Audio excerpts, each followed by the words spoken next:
Hello po mga kaibigan, ako po ulit ang inyong kaibigan again dito po sa Stockholm, Sweden. At nandito kami ngayon sa isang park, sa isang area na dati po kami nakatira dito. So ang pangalan po ng lugar nito ay Banhagen. Huwag nyo nang tanong ko ano ibig sabihin nun. Pero ayan, ito naman ho, yung pangalan ng lugar, tapos yung Dur, yun naman ang Swedish word for pets.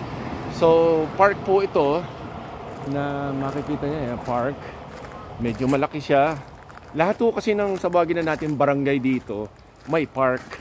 And then ito po ang loob niya. So alam niyo naman matangkad ang mga tao dito, so mababa lang ang mga bakod niya. So chickens, tapos doon yung pen ng mga sheep, doon sa gawin na yon. Pero since malamig sila ngayon, ipinapasok sila sa mga bahay nila. Ayan. Ayan. So ano yung nakasulat po sa fence na pula, ibig sabihin na don't feed the pets. Kasi pag lahat ng tao na nagpakain dito, siguradong tataba yung pets. At alam naman po natin, pag mataba ang pets, mas maikli ang buhay. So yung isa, si Messi, si Calypso, ayan. Tapos ito naman po yung mga piggies, yung mga pigs na nakatira po doon sa loob na yon. So sinasarado nila sa gabi para hindi mawala. So ito mga matatanda na 9-year-old pigs. Ayan no, si Radar tsaka si Dagny. Ayan, ito naman yung chicken coop. Ayan. And then ito po yung coming. And ito yata yung mga rabbits. Dito po yung rabbit sa loob. Kanin. You can see it?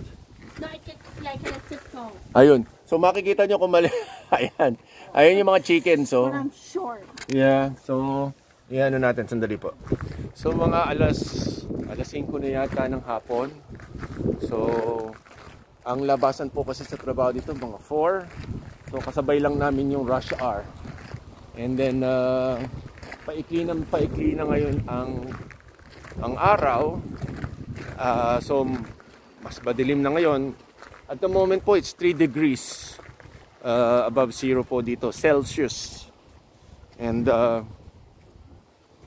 medyo tahimik na ngayon mga tao kasi ganitong oras po kasi mga 5 o'clock to 6 o'clock ang oras po ng kain dito po sa Scandinavia. So masyadong maaga no. Ang reason po kasi doon, isa sa maraming reasons doon ay nung araw kasi maikli ang oras, maikli ang araw. So mas okay kumain ng maliwanag kaysa sa gabi na makakandila ka o gasera ba tawag doon. Siyempre mas mahirap po yun. So naging kagawian na rin po dito. Tsaka siguro nung panahon ng mga wala pang kuryente, siyempre yung mga galitong oras po kasi dito nung araw at hindi pa high-tech ang mga damit natin. Siyempre mas mahirap pong kumain tsaka mag-prepare ng food pag gabi. Kasi sabihin na natin mahal po ang kahoy. Hindi po palaging katulad ngayon na isang flip lang ng switch, may liwanag na. Ngayon po dito hindi. Nung araw siguro hindi. At ayan, doon sa malayo na yun yung mga playground na bawat barangay meron. Tapos barangay, gubat, barangay. Ganun ang mga spacing po ng mga tirahan dito. Itong nilalakaran po namin na yan, ito po ay pedestrian tsaka bicycle lane. Hindi po pwedeng magdaan dito yung mga sasakyan kasi ano siya. Tapos yung lugar na yun doon, swimming pool yan, wading pool, bale. Kasi hindi naman ka pwede lumangoy talaga sa sobrang baba. Pero during the summer, andyan siya. Tapos, ito yung filtration. Kasi pag summer dito, madaming tao. Puno po lahat to ng mga nagsasunbathing. Yun. Tapos ngayon, together with my daughter, may bibisitahin po kami mga animal friends po niya na hopefully nasa labas sila ngayon.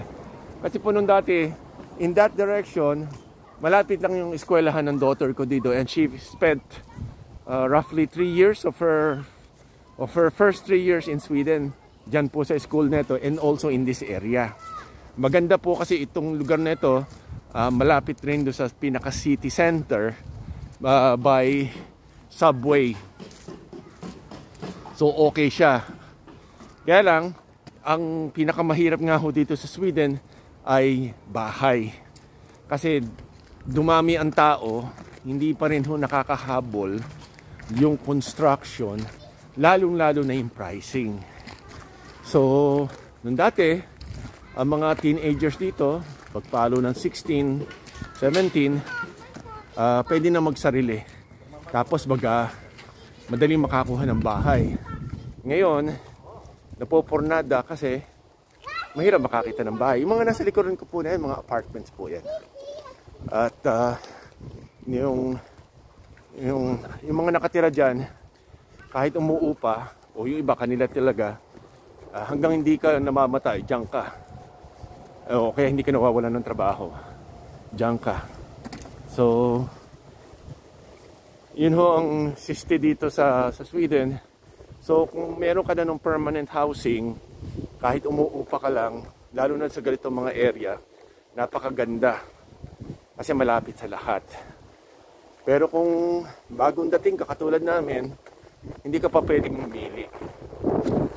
So yung nakikita niyo yung mga poste na may puti na ganyan, binabago nila yung mga parkings dito ng residents para sa electric cars. So kasi alam ko sa 2030, i-phase out na nila yung mga purely combustible, yung fossil fuel ng mga kotse. So hybrids to electric cars lang ang matitira. So yan po yan.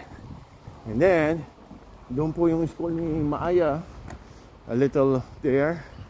At magsiswitch po tayo ngayon ng view. Gaano kaganda. So ayan po yung mga trees.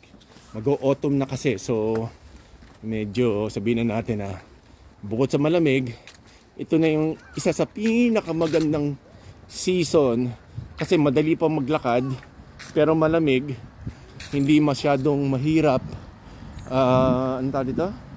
hindi masyadong mahirap na maglakad mga kaibigan. Kasi po sa totoo lang, meaning ko sa inyo, ang snow maganda lang sa una pag yung bago siyang ulan, kumbaga, ng snow, kasi maputi siya, wala pang tumatapak. Pero after a while, pag nahaluan na siya ng lupa, nagiging pangit na siya. So nagiging parang putik na malamig. So medyo sa totoo lang maganda sana. Ayan ganda niya. Pero like I said, mahirap na ang snow, tsaka madulas. Kailangan mo magpalit ng damit at kailangan mo rin mamili ng tamang shoes para hindi ka madulas. So ayan po ito yung anak ko. Ayan po yung mga typical neighborhoods dito na nung dati malayo ito. Pero ngayon hindi na. Ito yung lugar na pupuntahan namin kasi araw-araw dito yung kaibigan ng anak kong pusa tumatambay sa labas. Doon ho sa may pinto na yung number 19. Pero tawag namin Blackie, pero hindi naman talaga Blackie siguro pangalan nun.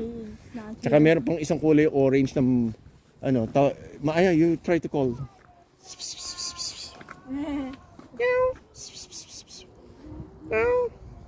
Kasi nung dati may dalawang pusa dito nakatira, isang orange na balbon na tawag namin ay Gingy, and then the other one is black na nakatira dyan rin.